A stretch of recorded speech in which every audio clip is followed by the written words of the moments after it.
I don't know what I did to make everybody hate trees. Everybody hate trees. I don't know what I did to make everybody hate trees. Everybody hate trees. I don't know what I did to make everybody hate trees. Everybody hate trees. I don't know what I did to make everybody hate trees. No niggas hate trees. I don't know what I did to make everybody hate trees. No nigga hate trees. The slip on my tongue, trigger finger for fun. You know I got this trigger finger, man. They know how we do it on the hill. What's up? What's up? Is it coming to Kegel? He ain't waffles and bagels. What's up, Kegel? They need to worry about themselves. Things happen to you in life that bring on other things, you know what I'm saying, such as like anxiety, depression. And, you know, I must say, not just, you know, with black people or white people, depression is like a human disease, you know what I'm saying? And that's one thing that I suffered from for a long time. And PTD, you know, all that shit, you know, post-traumatic stress disorder as well, you know what I'm saying? Just as much as if you go to Iraq or, you know, Kuwait, like the war in Kuwait, or, you know, whatever going on. I mean,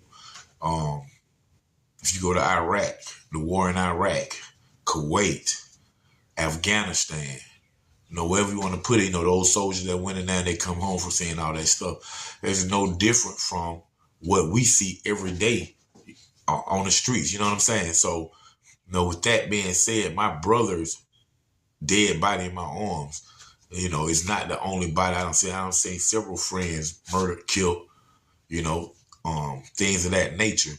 And, you know, it actually took a toll on me on going to funerals. You know what I'm saying?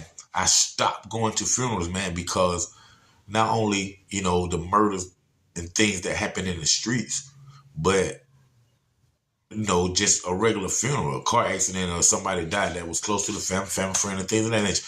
And, you know, you start getting those bodies in your head. You will never forget the things that you see, you know what I'm saying, in life, period, you know, for the most part, especially if it's something like a death or, you know, something like that. So, you know, all those friends that died, or, you know, people that died in the streets. And then you have the, you know, just regular, you know, old age or accidents and things of that nature. So, excuse me. So somebody like me, you know, it took a toll on me, you know what I'm saying?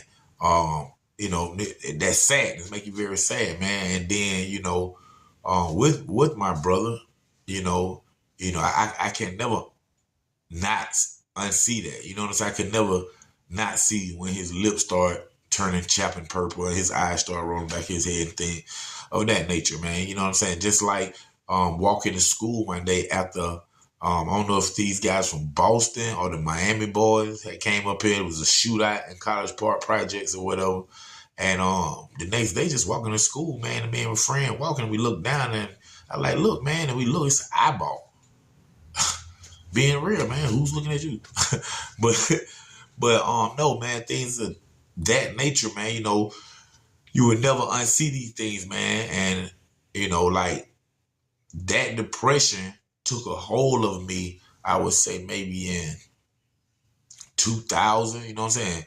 2001, maybe 99, 2000, somewhere up in now, man, you know, and like at this time, my brother is still alive, you know what I'm saying? So, you know, but when, you know, it takes a hold of you, you know, you really have to be strong to really come out that hole or seek help, you know what I'm saying? To come out that hole by yourself, like I did, you know what I'm saying? You really have to fight, you know what I'm saying, and not give up. You know, like I say, 2000, it took a big hold of me. And I remember just wanting to die, you know, wanting to not live anymore. You know what I'm saying? You know, put all those things, like I said, those murders and the bodies and the deaths and the caskets. Then you put all the things that I had done. You know what I'm saying? Like the bad things, you know, these, you know, I'm looking back, you know, at those things at this time. It was other things that happened in, like, you know, one of the closest friend that was in my group, you know what I'm saying, Sniper, we had teamed up with a childhood friend named Demetrius McClendon, and we had did a song together called Get Your Money Right. He wanted us to feature on, we was from the Untouchables and we was close friends with him. He was working on his career after the Untouchable had ceased to exist. And we was in the hood every day with him, but he was, he had started working. One day he had a hot song. Big shouts out to Midnight Black, who did the track, did some of Jeezy work. Big shouts out to Jeezy. But we had a song called Get Your Money Right, man. And, it started getting record play, thanks to people like DJ Hershey and DJ Jelly and people down in Alabama, Huntsville, Mobile, We was on a radio station down there, man. We was getting spins. It was hot. We was number 3 on the radio. You know what I'm saying? We was number 2 on the radio station down there. And I remember Duffel Bad Boy with 2 Chain and Dollar Boy before Lil Wayne got on it. They was number 3. We was number 2. And we also did a show together down there at like Record Pool or something. We did a show together. They went on stage. They did Duffel Bad Boy with Jamming. Me and Donnie and me got on stage with Get Your Money Right and took the house down straight like that. I remember 2 Chain and Dollar Boy in the crowd looking up at us. You know what I'm saying? Smiling and everything. You know what I'm saying? Same hood. You know what I'm saying? But with that being said, man, my friend who I did that song with, man, Donnie, and like I said, he was in the group Untouchable. We grew up together. We was finna go on a weekend, and we had to go back down to Alabama. They wanted us to perform. Like I said, we was number 2 on the radio in Alabama.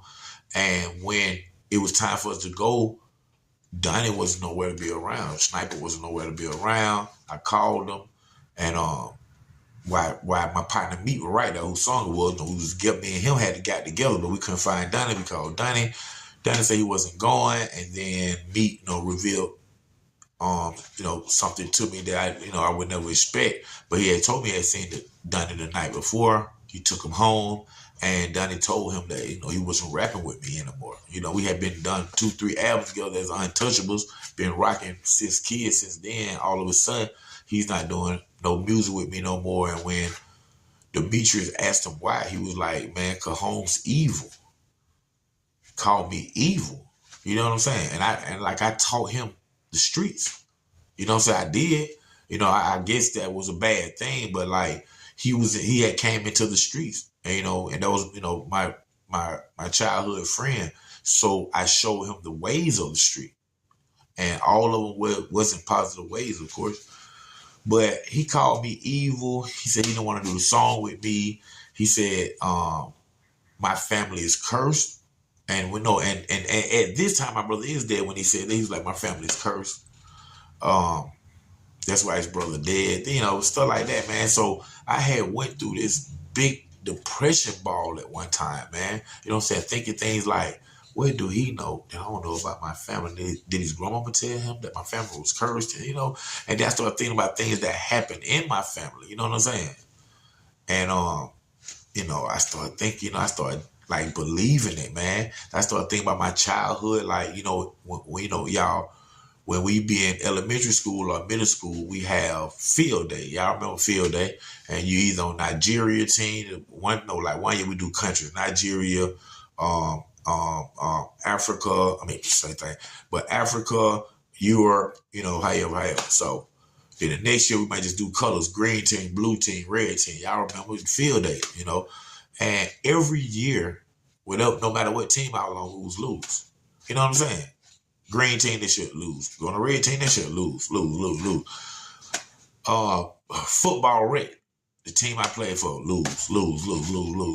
So I started looking back at these things, and I started looking at the robbery and all that stuff I did. I'm like, man, maybe I am evil. Maybe, I'm, some devil product. I was thinking that, y'all. This is real talk, man. This is before producer New Orleans Exposed, before any of that stuff. I haven't even met Video Wayne yet, man. And that right there, those thoughts and those things in my head, took me into a downhill spiral. And I remember at home, I just leave out my house. I jump in the car. And I'm thinking, like, I just don't want to be here anymore. It's real talk, y'all. And while I'm riding, I started crying. I'm driving the car, I started crying. And I called my little brother, May. I said, hey, man, I need a pistol. He was like, what was going on? I was like, man, I just need a gun. He like, man, where you at? I handle it, man. I handle it. That's how my little brother was. Like, I handle it, bro. And I was like, no, man, I just need a scrap, man. Like, I just need one now. And then he was like, man, I got a little 25. He was like, he got a 9 on him. But he said, I got a little 25 over at grandmama's house with daddy over there. So I'm like, for real? He like, yeah. So I'm like, all right, man, where is it? He was like, Jago at daddy. So I'm like, I ain't bet. So I ride from Union City to Atlanta, to Greenbrier area, and over to my grandma, my daddy house. So I remember coming through the door, I see my older sister, Kimberly Harry Kim, speak to her, smile, my mom, see my grandmama, hug her, just all that stuff. But all the time, I'm over there on a mission. You know what I'm saying? So I fake past them with the fake smile and stuff, and I go downstairs to my father's room.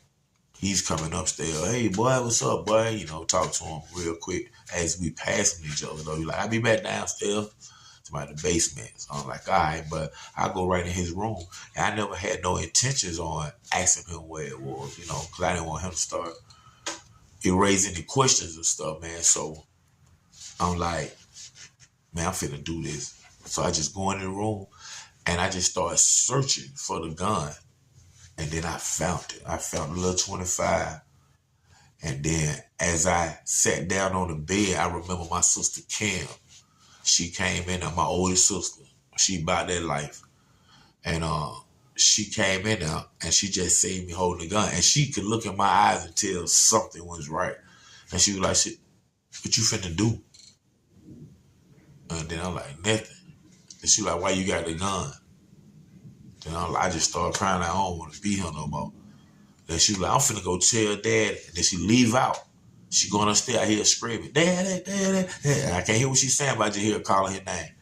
So then, boom, he come down the step. He coming out. He just like walk to the door. He see me. Then he just say, son. Then he entered the door.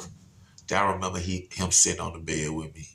And then he just started telling me like, about when he was in the army and how he got hooked on heroin and things of that nature. And like he wanted to commit suicide on several occasions.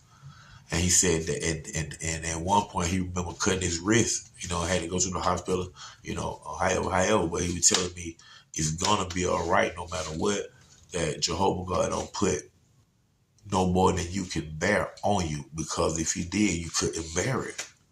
You know what I'm saying? So he was telling me that, and I just remember as he said, son, the second time he looked at me and said, son, you're gonna be okay. And I'm crying at this time, y'all. And when he said the second time, I just grabbed the 25, and I remember pointed, just turned it like this toward my stomach, and just pulled the trigger. Pow! And when I pulled the trigger, I didn't feel anything. And, I just didn't feel anything. I don't know. I just didn't feel anything. So then I stood up. And as I'm standing up, I see my daddy getting up at the same time, because the first shot, pow! And then I stood up. And as I'm getting up, he get up. And I pulled the trigger again. Pow! And then it hit me in my leg. Boom. I just fall to the ground. Boom. I'm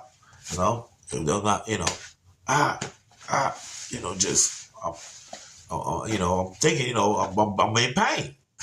I did it to myself. And, man, my daddy went hysterical, man. He fell to the floor with me. And he just started, like, ripping out my pants. I don't know if I had on a belt, but I just know he started ripping out my pants and stuff. First he went for my shirt. He was lifting up my shirt. And then he started pulling my pants out. And then I'm on the floor on my side, and he get my pants down. And then he seen that I had shot myself in the inner thigh.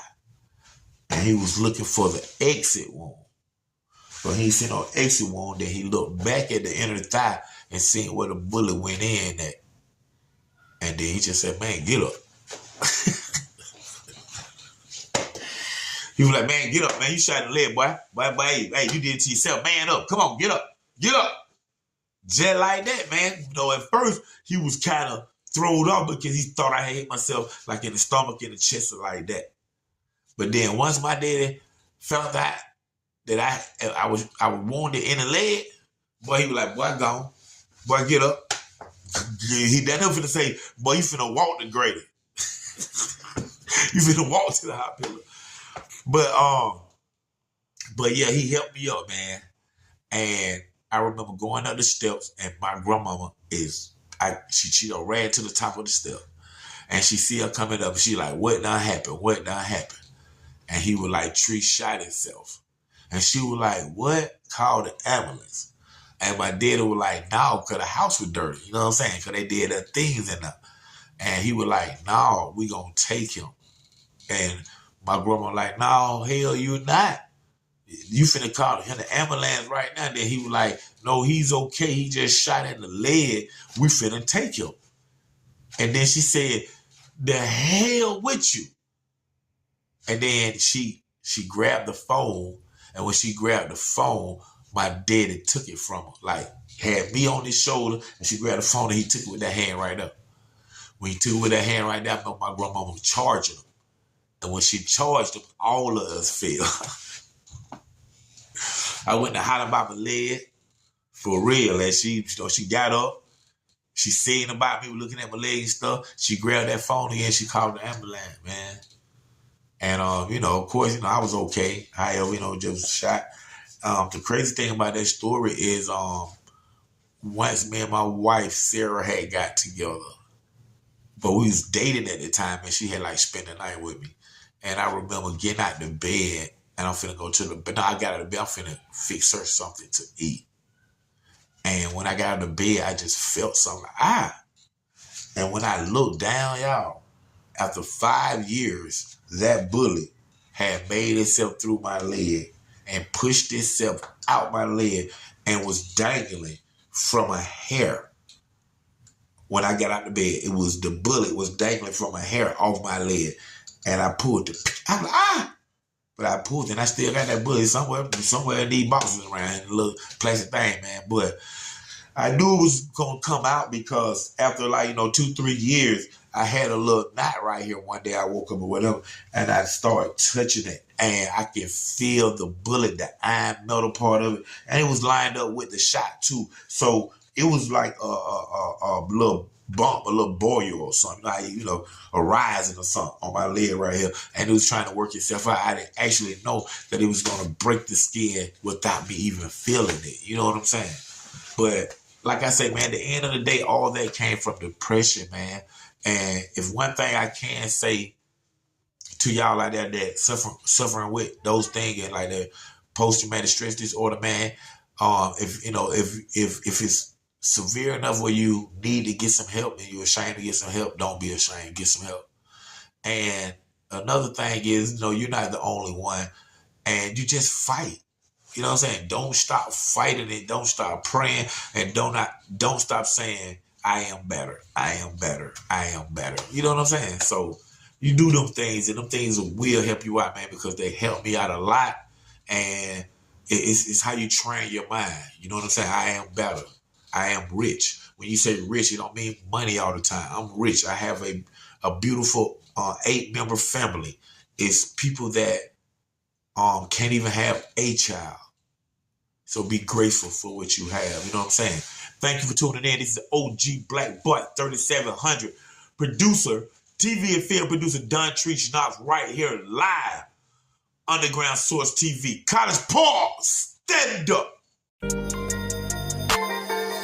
I don't know what I did to make everybody hate Trees. Everybody hate Trees. I don't know what I did to make everybody hate Trees. Everybody hate Trees.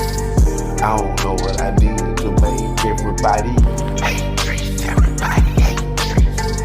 I don't know what I did to make everybody hate Trees. Those niggas hate Trees. I don't know what I did to make everybody hate me. Those niggas hate Trees. The slip of my tongue, trigger finger for fun. I got this trigger finger, man. They know how we do it on the hill. What's up? What's up? Is it come as Kato? He ain't waffles and bagels. What's up? Can't get a worry about that.